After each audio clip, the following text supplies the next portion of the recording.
Então, nós já mostramos agora há pouquinho, Pablo, o que é que precisa acontecer para o Biden chegar a esses outros 17 delegados e conquistar a presidência dos Estados Unidos, recuperar para os democratas, depois de 4 anos, a presidência dos Estados Unidos. Queria que você explicasse para quem está nos acompanhando aqui em todas as plataformas, na melhor cobertura do Brasil sobre as eleições americanas, o que é que precisa acontecer para que Trump consiga virar esse jogo e conquistar um número importante de delegados, restando, né, diante de todo o quadro, poucos estados para avançarem com as suas apurações. Bom, a gente vai dar então uma olhada inicialmente no estado da Pensilvânia. Como a gente falou um pouquinho mais cedo, a gente está falando de 20 votos no colégio eleitoral.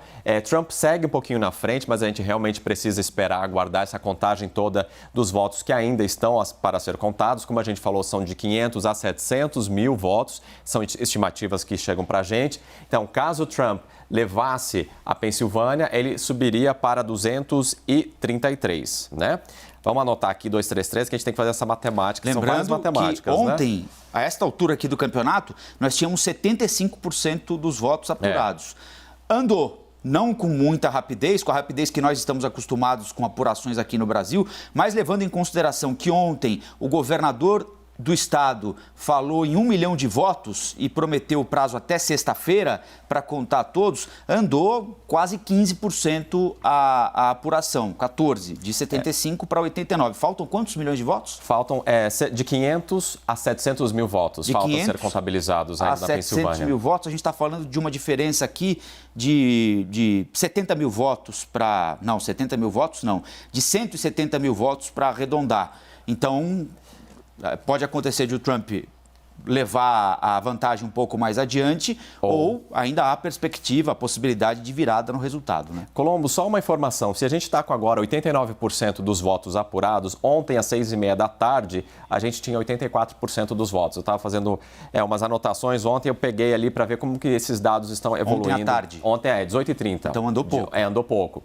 Então, assim, a gente tem, esse é um dos cenários que o Trump poderia levar, então, os 20 votos do Colégio Eleitoral da Pensilvânia. E se a gente descer um pouquinho aqui, então, mais uma vez para a Geórgia, caso ele consolide, solidifique essa vantagem que ele tem em relação ao Biden, ele levaria mais 16, ficaria com 249 votos no colégio eleitoral. Aí já é um outro jogo, né? Já é um outro jogo. Aí ele ficaria com 21 votos, a 21 representantes do colégio eleitoral para conseguir levar a presidência. Como a gente tem falado aqui, a diferença, Colombo, é muito pequena. A gente está falando de 23 mil votos.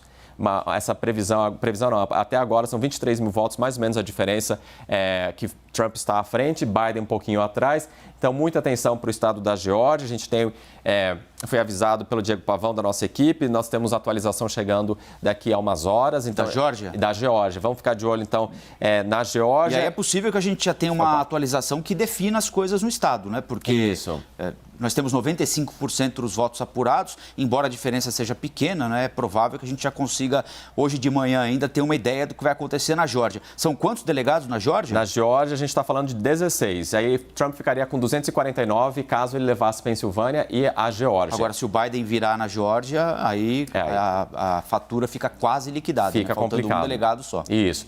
E aí, então, caso o Trump pegue o Arizona votou para o Trump. O Trump venceu no Arizona em 2016, então, caso ele vença lá, ele levaria mais 11. 249 mais 11, a gente está falando de 260. Então, aí ele ficaria com 260 aqui se a gente tivesse o Arizona. Então, e aí temos ainda, para ficar de olho também, Nevada, só que Nevada é um estado onde a Hillary Clinton acabou vencendo em 2016, que é esse daqui, que a gente falou um pouquinho mais cedo, seriam mais 6, 266, e aí... 8 mil votos de diferença, menos do que 8 mil votos de diferença. Está bem pequena essa diferença no estado da Nevada, importantíssimo também. E aí a gente tem ainda a Carolina do Norte aqui, que está nesse cinzinha de indefinição no momento, que são 15 delegados no colégio eleitoral. Trump está com 50,1% e o Biden com 48,6%. 95% das urnas na Carolina do Norte, então, apuradas. É uma diferença também em número de votos, não é? A gente está falando de 45 mais 32, isso vai dar 77 mil votos, essa diferença, então, entre os dois. Com 95% dos votos apurados já. Com 95% dos votos apurados. Então, esses são alguns dos cenários que fariam, então, o presidente americano ser reeleito e depois, então, ficar com mais 4 anos lá na Casa Branca. São vários cenários, a gente está projetando aqui alguns deles, mas é importante lembrar, aliás, voltar lá para o resultado apurado até agora, como quem está nos acompanhando aqui na CNN pôde acompanhar.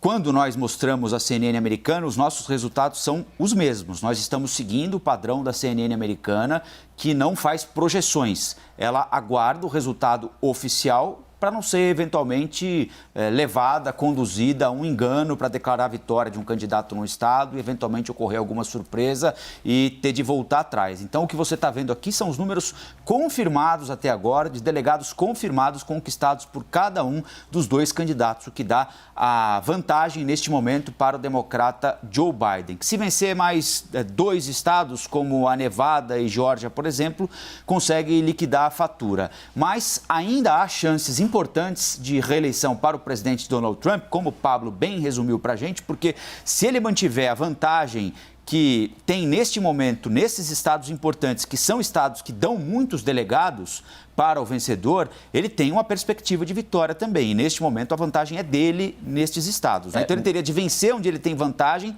e virar em mais algum. Ele teria que virar no estado da Nevada e teria que virar no estado do Arizona. A preocupação dos democratas a gente está vendo com o estado do Arizona porque a vantagem do Biden diminuiu ao longo da noite. Então esse é um estado aqui sobre o qual a gente realmente vai manter o foco de olho, vamos cuidar bastante, porque essa vantagem já foi maior do Joe Biden em relação ao presidente americano Donald Trump.